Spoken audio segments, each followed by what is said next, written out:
That's our daughter, Joanne. She's 19 and couldn't be happier. This is my wife, Marion, the real head of the house. And I'm Bob Henry. We used to live up north, but this is our home now in Tampa, Florida. I'm what you might call a small manufacturer. My plant turns out precision machine parts. Now, it too is in Tampa. How all this came about is quite an interesting story. Here's how it started. See those Moorish minarets? That's the University of Tampa. 60 years ago, the most fashionable hotel in Florida.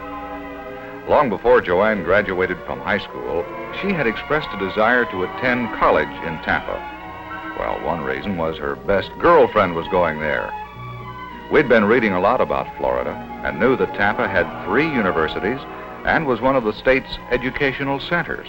So we had agreed. When she started writing very appealing letters home and didn't always ask for money, I should have realized that she was after something. In every letter, she told us how she enjoyed living in Tampa, mentioned its fine churches and its new parks and schools.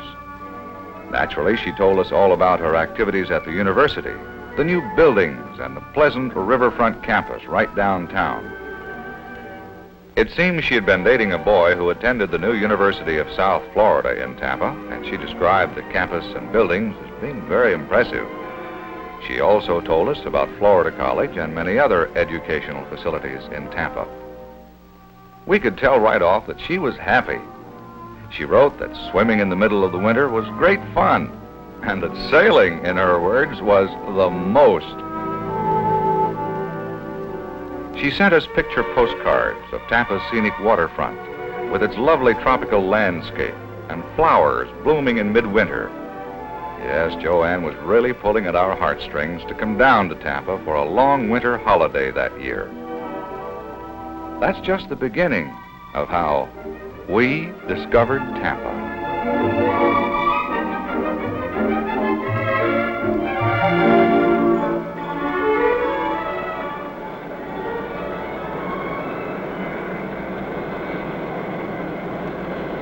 So here we are, my wife and I, in Tampa. It was good to see the happy, smiling face of our daughter as we left the plane. It was also good to feel that warm winter sunshine.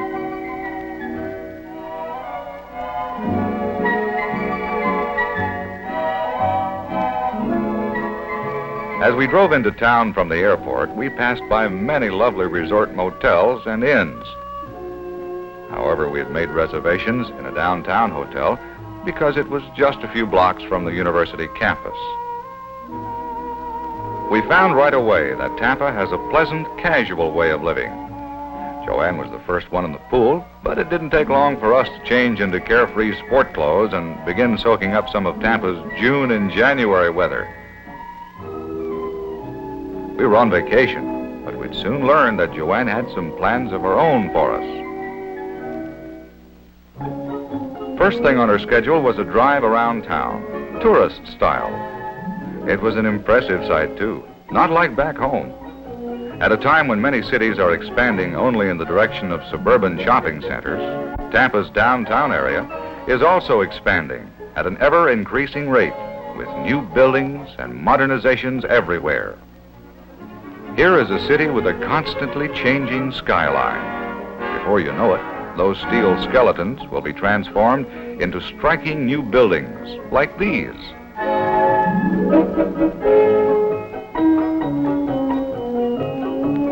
Because I attend 2 or 3 conventions a year, I was impressed with Tampa's giant new convention and cultural affairs complex, situated on the riverfront right downtown.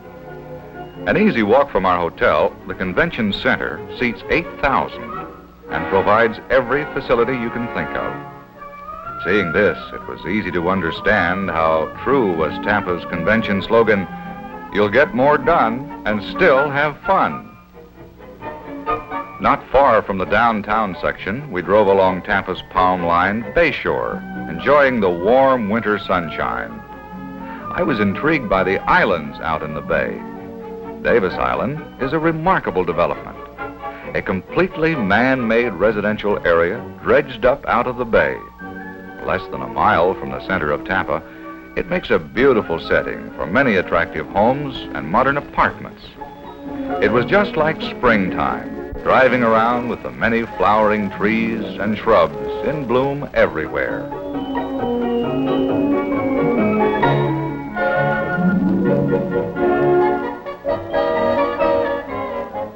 This glistening white span is Howard Franklin Bridge. It crosses over the fine fishing waters of Tampa Bay. Part of the important interstate highway system, it is one of the 3 bridges connecting Tampa and St. Petersburg, and is a direct route to the Gulf beaches, which all of the Tampa area shares with summer and winter visitors. Tampa's own municipal beach on Courtney Campbell Causeway, leading to Clearwater, was another wonderful place to have fun together. Wholesome outdoor family fun. It was Joanne's favorite playground. Several days later, while she and her mother were making a day of it on the beach with some of Joanne's classmates, I had a date for golf with Tampa's Chamber of Commerce president and some of his business friends. I know I was supposed to be on holiday, but several important things were beginning to take shape in my mind. This market area, one of the fastest growing in the country, could be important to my own plant expansion program. These men had the answers to my questions and were quick to oblige. You can see I was playing with some stiff competition. But by the time we had reached the 18th hole, I'd limbered up some myself. Hey, how about that? I had learned a lot during the round, but at the 19th hole is where I really got an industrialist's eye view of Tampa. I could see that these were men of action. Here was a city on the move, where industrial expansion was keyed to a rapidly growing local market. This is what I wanted to know. I was surprised to learn that many times the opening of a major plant in Tampa was a gala event. Industrial, civic, and business leaders of the community joined together to provide a proper welcome to new industry. This huge gypsum plant found in Tampa the right combination of port facilities and distribution advantages, plus an expanding consumer market for its finished products. There are more than 1,000 acres to Tampa's planned industrial park, rated as one of the 10 top parks in the nation. Conceived as a complex to accommodate many diversified industries, its imposing new plants are often as beautiful as they are functional. With spacious lawns and tropical landscaping, they have that true Florida look.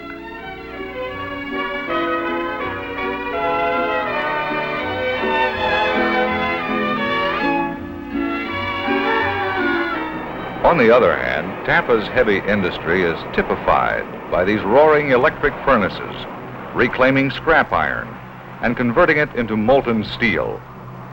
The red-hot ingots are sent through the rolling mill, where they are shaped into reinforcing rods to keep pace with the construction demands in the nation's fastest-growing state. In another Tampa plant, electrical wire and cable are produced to meet these same growing demands. The purest silica sand from Florida's own rich deposits becomes the molten ruby globules to be blown and formed into bottles necessary to meet the growing needs of Tampa's many bottling industries. Other container corporations have established plants here, and tin cans come off the assembly line by the billions. I could see that Tampa's industrial growth is well balanced. In more than 600 plants, there are all kinds of manufacturing. I could see, too, that here was a ready-made market for the products of our own factory. This color lab in Tampa turns out some of the nation's finest color prints, and in some of the largest sizes, like this aerial view of downtown Tampa.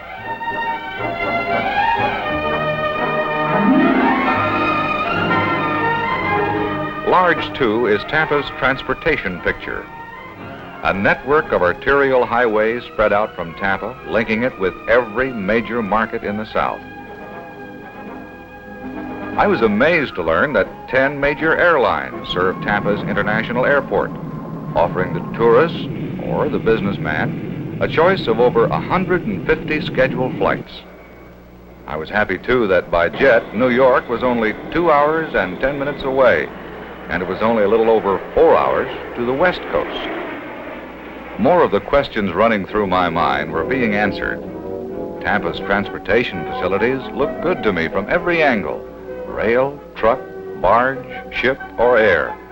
They were all there, plus adequate warehousing facilities. Tampa's deepwater port is one of the largest and busiest ports in the Southeast. This distribution center is port of call for ships from Central and South America, from Europe, Africa, and the Orient. From the tropics come coconuts, pineapples, and bananas. Loaded directly from ship to refrigerated trucks, the stalks of green bananas will ripen on their way to northern markets. Tampa is the nearest deepwater port to the Panama Canal and the trade of the Pacific.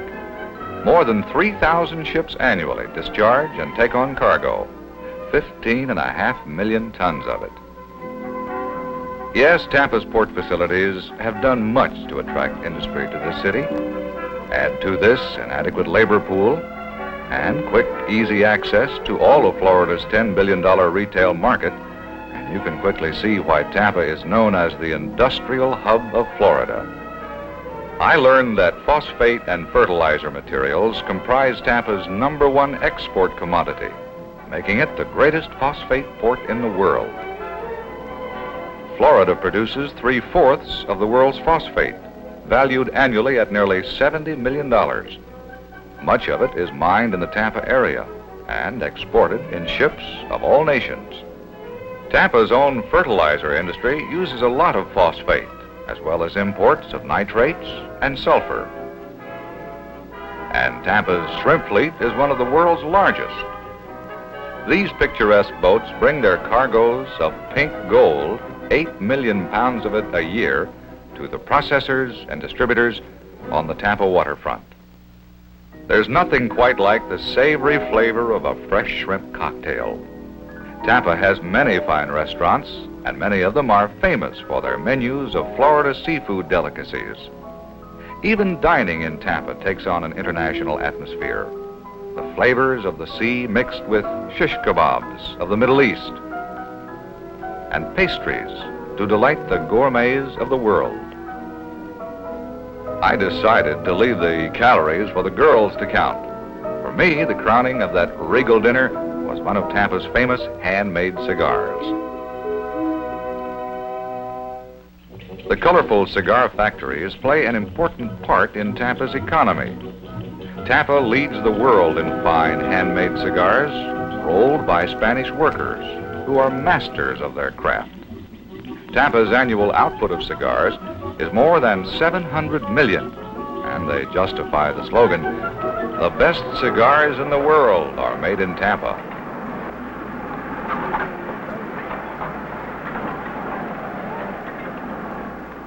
There's a lighter side to Tampa's industrial atmosphere, too, for many of the plants offer conducted tours, entertaining and informative for the whole family.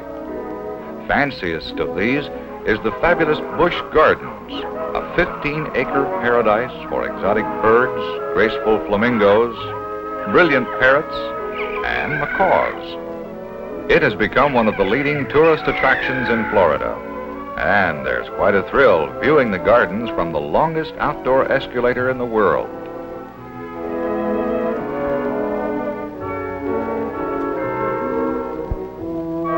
We had barely started our tour of the gardens when we ran into a former business acquaintance of mine, Mr. August Busch, the creator of this scenic tropical wonderland. After introductions, he told us to make ourselves at home, and we did, just like 1.5 million other tourists do every year.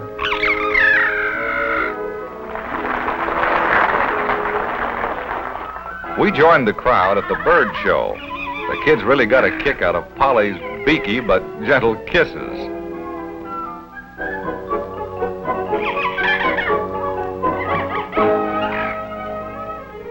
get his reward, this macaw went hunting right in the MC's mouth.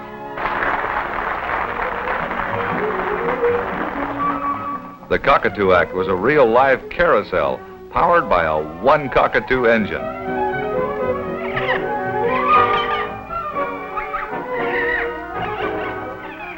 It was amazing to see the many different tricks that the macaws had been trained to do.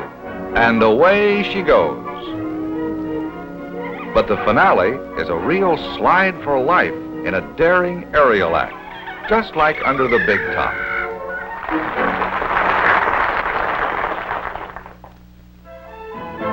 Our vacation would not have been complete without a visit to Tampa's famed Latin Quarter, Ybor City. A casual stroll along the mall brought us face to face with the beauty of old Spain. These girls turned out to be classmates of Joanne's, all decked out in their fine, lacy mantillas. I wasn't hard to convince when Joanne suggested we eat at one of Tampa's famous Spanish restaurants.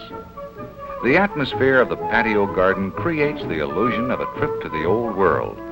But there was no illusion in the culinary art of these Tampa chefs. For us, our choice was the specialty of the house, arroz con pollo, a delicious chicken and yellow rice dish cooked the savory Spanish way.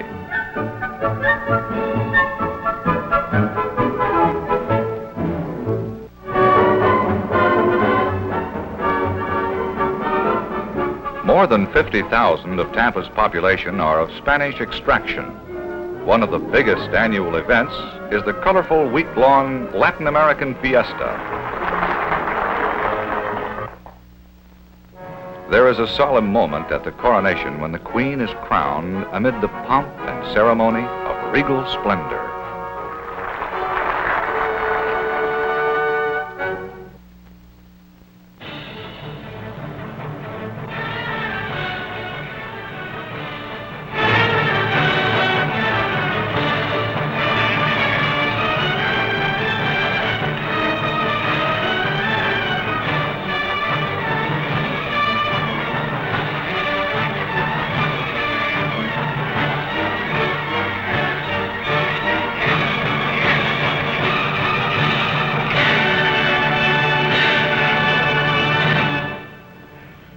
Thank you. If you play this way, tomorrow night we'll have an excellent concert. Now start everything from beginning. In addition to the Tampa Philharmonic Orchestra, under the guidance of the renowned musical director Alfredo Antonini, there are many cultural affairs in Tampa. The annual gala was but one of the events we attended. There are art centers, the theater, ballet, and several municipal museums.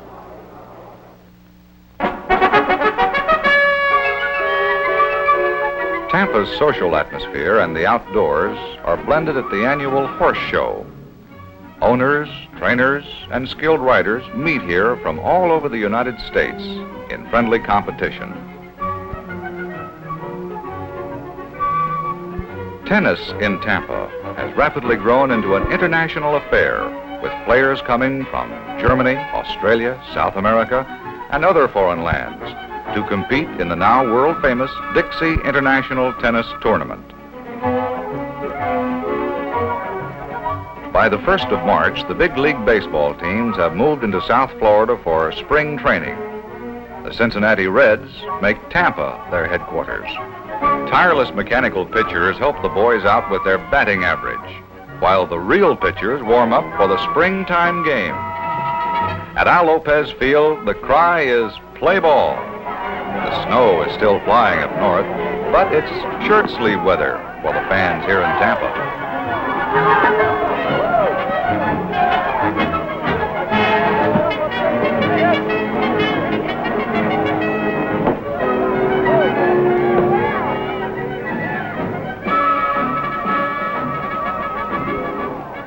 Tampa's High Life Fronton is the home of the world's fastest game. Using these baskets called cestas, the players send the special handmade leather balls bouncing off the walls like tiny missiles, better than 150 miles an hour. You might call that space-age handball.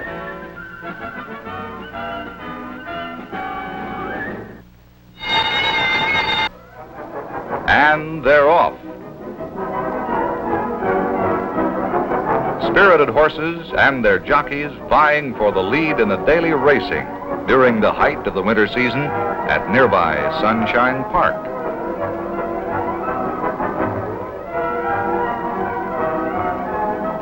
The dogs have their days and nights, too. This was new to me, and I really got a thrill watching those sleek greyhounds run. The spell was on my wife, too. And we had beginner's luck. We won. I had heard the fishing in the Tampa Bay area was really something. Many people like bridge fishing, where they have catwalks just to make the angler's day more fun. The biggest fishing thrill was hooking into one of those silver kings, the leaping tarpon. They tell me that during the tarpon tournament, they catch them in the river right in the heart of downtown Tampa. But with Joanne calling the shots, I suppose fishing would have to wait. Her boyfriend had a boat, and so we went water skiing. I felt pretty silly when Marion took off and left me cooling my skis in the drink. She was doing fine.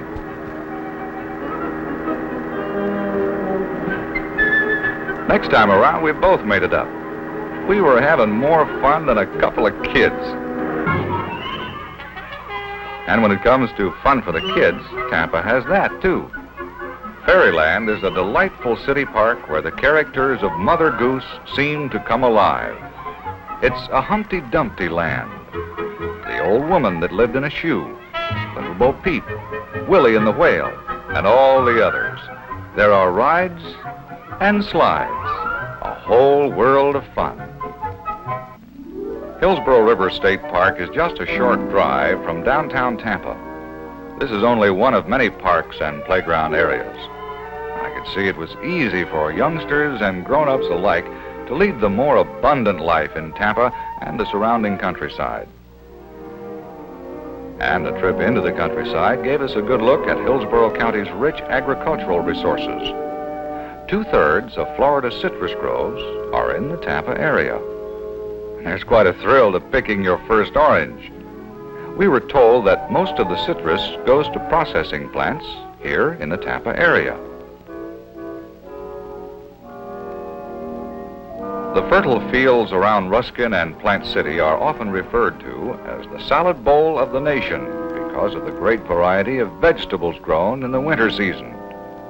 Ruskin is a vegetable kingdom all its own. It's as proud of its tomatoes as of these golden ears, packed in plastic and delivered chilled and dewy fresh to the markets of the north. Even berry picking has taken on a mechanized look in this progressive agricultural area.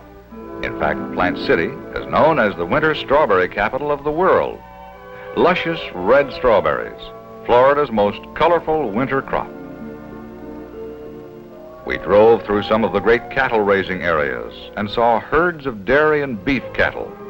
In fact, Hillsborough is the leading dairy county in Florida. It also has more beef per acre than any other Florida county. I was interested to see white-faced Herefords in with the humpback Brahmas and sturdy black Angus. Well-planned crossbreeding of purebreds has developed prime beefsteaks, and the beef is processed and aged right here in Tampa.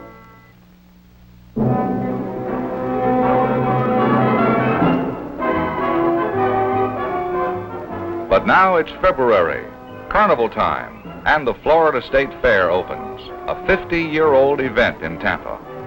Here is the world's largest midwinter exposition.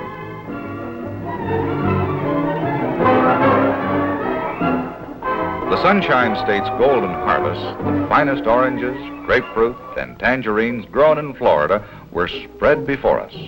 A real blue ribbon fruit.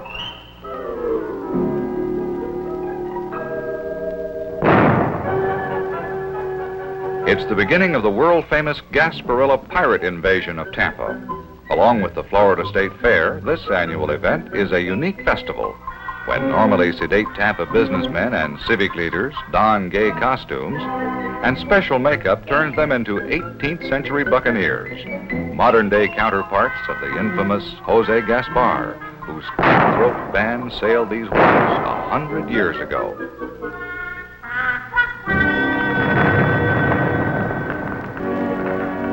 From the decks of the three-masted pirate ship, named the Jose Gasparilla, hundreds of gaily costumed pirates attacked the city.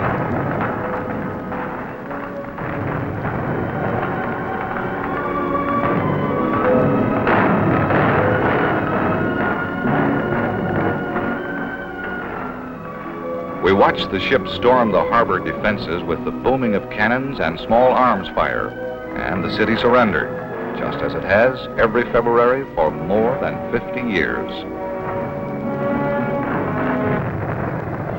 After the modern-day pirates land, they immediately stage a triumphal parade. It's the climax of the winter season on Florida's west coast. Spectacular, unique in American pageantry. And we can see why it has been acclaimed the nation's #1 spectacle parade. It was a balmy 75 degrees this February day. We had seats on Tampa's Bayshore Boulevard, from where we could see both the invasion and the parade, along with the 700,000 others that make up the largest single-day crowd in Florida.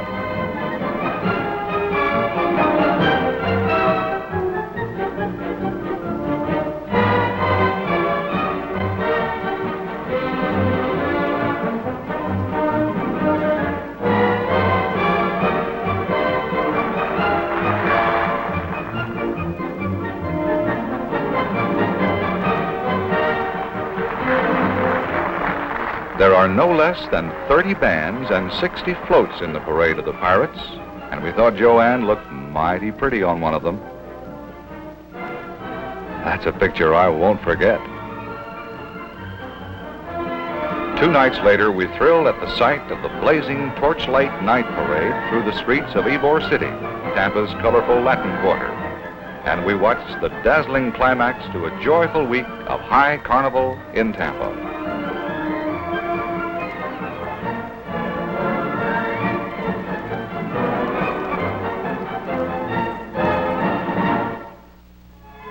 Oh, there's lots more to be told about Tampa, but this is just the story of how we discovered Tampa. Our visit last winter with Joanne truly became a vacation with a future, a place where we could work and play the very same day. Why don't you discover Tampa for yourself